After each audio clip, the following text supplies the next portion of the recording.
کہ ابن عباس رضی اللہ عنہ اپنے آخری زمانے میں جہاں وہ بہت دور مدینے سے ایک بستی کی طرف چلے گئے تھے، وہیں پر عید کی نماز ادا کر لیا کرتے تھے۔ یہ حدیث اس باب کے تحت لائے ہیں کہ دیکھو یہ جماعت میں شامل نہیں ہوتے تھے، آنا بھی دور پڑتا تھا، عمر بھی ہو گئی تھی، اس واسطے وہاں کے لوگوں کو جمع کر کے، وہ دراصل کیا ہے، گھر کے لوگ ہو سکتے ہیں، بس اس سے زیادہ کیا ہو سکتے ہیں، تو ان سے نماز عید پڑھا لیتے تھے یا پڑھوا دیتے تھے۔ تو اس حدیث سے انہوں نے دو مسئلے نکالے ہیں کہ اس طرح نماز ادا کرنا جائز ہے، اور جس کی نماز نہیں ملی وہ نماز ادا کرے ویسے ہی۔ تو اب یہ کلیئر کٹ بات ہو گئی کہ عید کی نماز جماعت شرط نہیں ہے۔ اگر آج لاک ڈاؤن کی وجہ سے ہندوستان کے علاقوں میں یا کہیں بھی پوری دنیا میں کہیں بھی لاک ڈاؤن کی وجہ سے عید کی نماز کی اجازت نہیں ملی تو گورنمنٹ کے رولز فالو کیجئے، کوئی مسئلہ نہیں ہے، اپنے اپنے گھروں میں نماز ادا کیجئے۔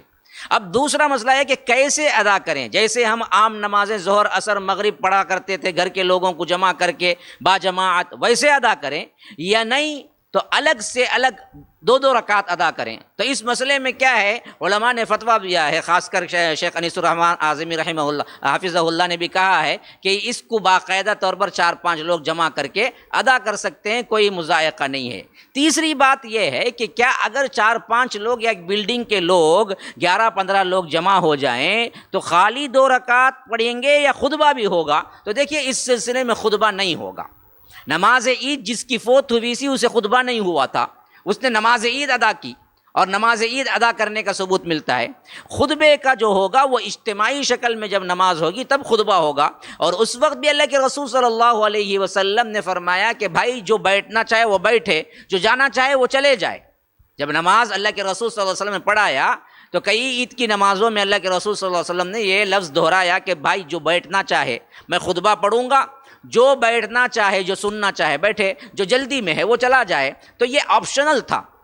تو اس وقت لاک ڈاؤن کی پوزیشن میں جہاں ایک بلڈنگ ہے یا آ کر ایک عمارت ہے یا ایک آ کر کیا ہے کالونی ہے، گیٹڈ کالونی ہے، اب کہتے ہیں کہ ہم کیا ہیں جی 100 ہیں 50 ہیں یا آ کر ایسے ہیں تو ہم جمع کر کے نماز ادا کر لیں۔ نہیں، بہتر طریقہ یہ ہے کہ آپ نماز تو ادا کریں لیکن خطبے کے ساتھ کہ نہیں، نارمل نماز ادا کر لیں جیسے کہ آپ ظہر عصر مغرب ادا کرتے تھے۔ اچھا طریقہ کیا ہے؟ یہ 2 رکعت واجب نماز بعضوں کے پاس سنت موقدہ، بہتر ہے کہ واجب بھی قرار دیں کیونکہ کیا ہے اللہ کے رسول صلی اللہ علیہ وسلم نے کبھی نہیں چھوڑا۔ تو یہ 2 رکعت واجب نماز آپ 12 زائد تکبیرات کے ساتھ پڑھتے ہیں۔ 12 زائد تکبیرات کیسا پڑھنا ہے؟ عمومی طور پر جو ایک مشہور ہو گیا ہے کہ 3 ایک رکعت میں اور 3 ایک رکعت میں، جو کہ 6 زائد تکبیروں کے ساتھ احناف وغیرہ پڑھتے ہیں، اس کے کوئی خاص دلائل نہیں ملتے۔ 12 زائد تکبیروں کے ساتھ محدثین کے پاس خاصی ثقہ روایات ملتی ہیں۔ وہ 12 زائد تکبیرات کیسے؟ پہلی رکعت میں اللہ اکبر تکبیر تحریمہ باندھ لینے کے بعد 7 تکبیرات کہے جائیں، 7 تکبیرات وقفے سے، اللہ اکبر اللہ اکبر۔ اب اس میں ہاتھ اٹھا کے باندھنا یا باندھے رکھنا دونوں جائز ہے۔ ہاتھ اٹھانا اور باندھے ہی رکھنا، مثلا آپ کیا ہے تکبیر تحریمہ کے لیے ہاتھ اٹھائے، اللہ اکبر، ہو گیا تکبیر تحریمہ۔ اب عید کی نماز آپ پڑھ رہے ہیں، اب اس کے بعد 7 مرتبہ آپ کو تکبیر کہنا ہے، اللہ اکبر اللہ اکبر اللہ اکبر، کہتے جا سکتے ہیں، کوئی مسئلہ نہیں۔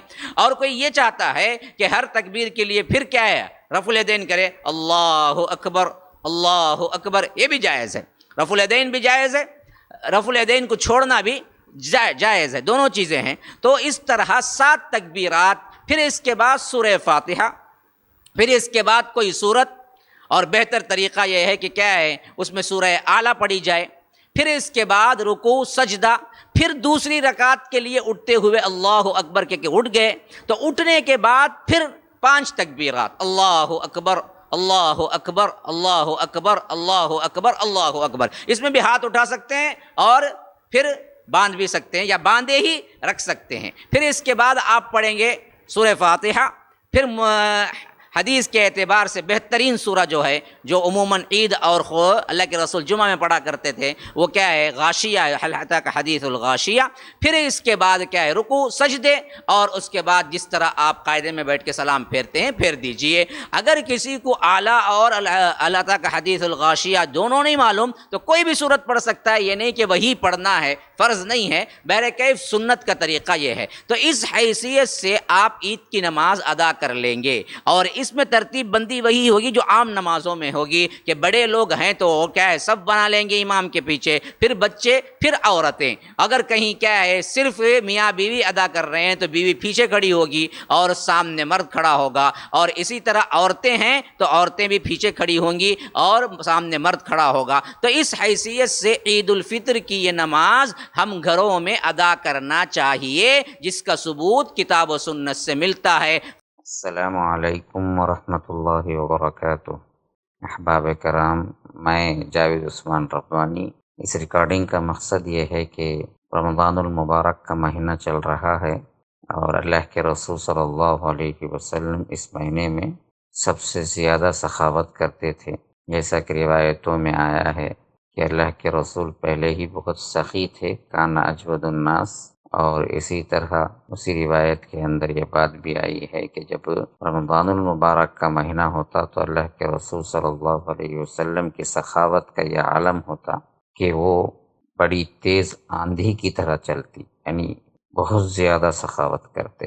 اور اس کے علاوہ بھی بہت سے لوگ اس رمضان میں زکوٰۃ نکالتے ہیں اور دوسرے فی سبیل اللہ کاموں میں آگے بڑھ کر حصہ لیتے ہیں۔ تو آپ لوگوں کو اطلاعاً اور ایک درخواست کے طور پر یہ بات میں آپ کے سامنے رکھ رہا ہوں کہ مسجد السلام جو ہماری زیر نگرانی تعمیر ہو رہی ہے، اللہ تبارک و تعالیٰ کے فضل و کرم سے تکمیل کے مراحل سے گزر رہی ہے، اور جو قرضہ باقی تھا گزشتہ سال میں نے اعلان کیا تھا 70 لاکھ کا قرضہ، اللہ تبارک و تعالیٰ نے آپ جیسے لوگوں کے ہاتھوں بہت زیادہ تعاون فرمایا، اور آپ کے دلوں میں اس کے لیے خصوصی طور پر اللہ کی راہ میں دینے کی توفیق ڈالی، جس کی وجہ سے ہم تقریباً 60 لاکھ روپئے ہم نے پے کر دیا، ادا کر دیا ہے، اور اب بقیہ تکمیل، انٹیریئر ڈیکوریشن اور اے سی اور اسی طرح لفٹ اور ٹائلز اور سینیٹریز وغیرہ کے لیے 70 لاکھ کی ضرورت ہے، پلس 10 لاکھ قرضہ، 80 لاکھ کی ضرورت ہے پورے۔ تو جو لوگ میرے بیانات کو لگاتار سنتے ہیں اور ہمارے مرکز کو جانتے ہیں، مرکز السلام کو اور مسجد کے بارے میں آپ لوگوں کو معلوم ہے، اور مرکز کے ایکٹیویٹیز کے سلسلے میں آپ لوگوں کو اچھی طرح معلوم ہے، اس کے لیے آگے بڑھ کے آئیے۔ رمضان المبارک میں 1 کا 10 ملتا ہے تو اللہ تبارک و تعالیٰ کے پاس بے انتہا اجر و ثواب ہے۔ اللہ یضاعف لمن یشاء، اللہ فرماتا ہے کہ اللہ دینے والوں کو جتنا چاہے اتنا زیادہ بڑھا کر واپس دیتا ہے۔ تو آپ اس مرکز کو زکوٰۃ بھی دے سکتے ہیں، مرکز کے ایکٹیویٹیز اور مرکز کے اخراجات بھی 70-80 ہزار کے قریب پر منتھ ہوتے ہیں، تو اپنی زکوٰۃ بھی دیجیے۔ اور اسی طرح افطار کا 1 دن کا خرچ مرکز میں تقریباً 4000 روپئے خرچ ہوتے ہیں، تو 4000 روپئے کے حساب سے کوئی 5 دن کی ذمہ داری، کوئی 10 دن کی ذمہ داری لے سکتا ہے، تاکہ کسی روزے دار کا روزہ کھلوانا اور ان کو کھانا دینا اور ان کے روزے کے کھانے پینے میں مدد کرنا۔ اللہ کے رسول صلی اللہ علیہ وسلم نے فرمایا کہ اس کو اللہ تعالیٰ ایسے ہی اجر دیتا ہے بغیر وہ روزے دار کی ثواب کی کٹوتی کے، یعنی پورا ثواب اس کو 1 روزے کا دیتا ہے۔ تو یہ بہترین مواقع ہے۔ مرکز السلام آپ کو درخواست کرتا ہے کہ آپ آگے بڑھ کے آئیں، اس 80 لاکھ کا جو بقیہ اماؤنٹ ہے اس کے لیے آگے بڑھ کے آئیں اور افطاری کا 4,000 کا اماؤنٹ جو ہے اور مرکز کو چلانے کے اور انتظامات کے لحاظ سے 70-80 ہزار کا جو معاملہ ہے اس پر بھی آگے بڑھ کے آئیں، اور جو نمبرات دیے گئے ہیں اکاؤنٹ نمبر ہمارے مرکز کے، اور باہر والے ہیں تو ویسٹرن یونین سے یا آ کر ہمارے طلباء سے رابطہ کر کے آپ لے سکتے ہیں، اور جی پے اسی طرح فون پے وغیرہ کے لیے 9884112044 سے رابطہ کر کے اس نمبر پہ ڈال سکتے ہیں۔ تو آپ سب سے گزارش ہے کہ آپ آگے بڑھ کے آئیں اس کاز میں، اللہ دینے والوں کو اور زیادہ ترقی دے اور زیادہ ان کے رزق میں کشادگی دے۔ اللہ تعالیٰ جن لوگوں کی سکت نہیں ہے، اللہ تعالیٰ ان کو دنیا کی دولت سے مالا مال کرے اور اس کے ذریعے دین کا کام لے۔ اللہ تعالیٰ سب کو صحت و عافیت کے ساتھ دین و دنیا کی ہر بھلائی عطا کرے۔ السلام علیکم ورحمۃ اللہ وبرکاتہ۔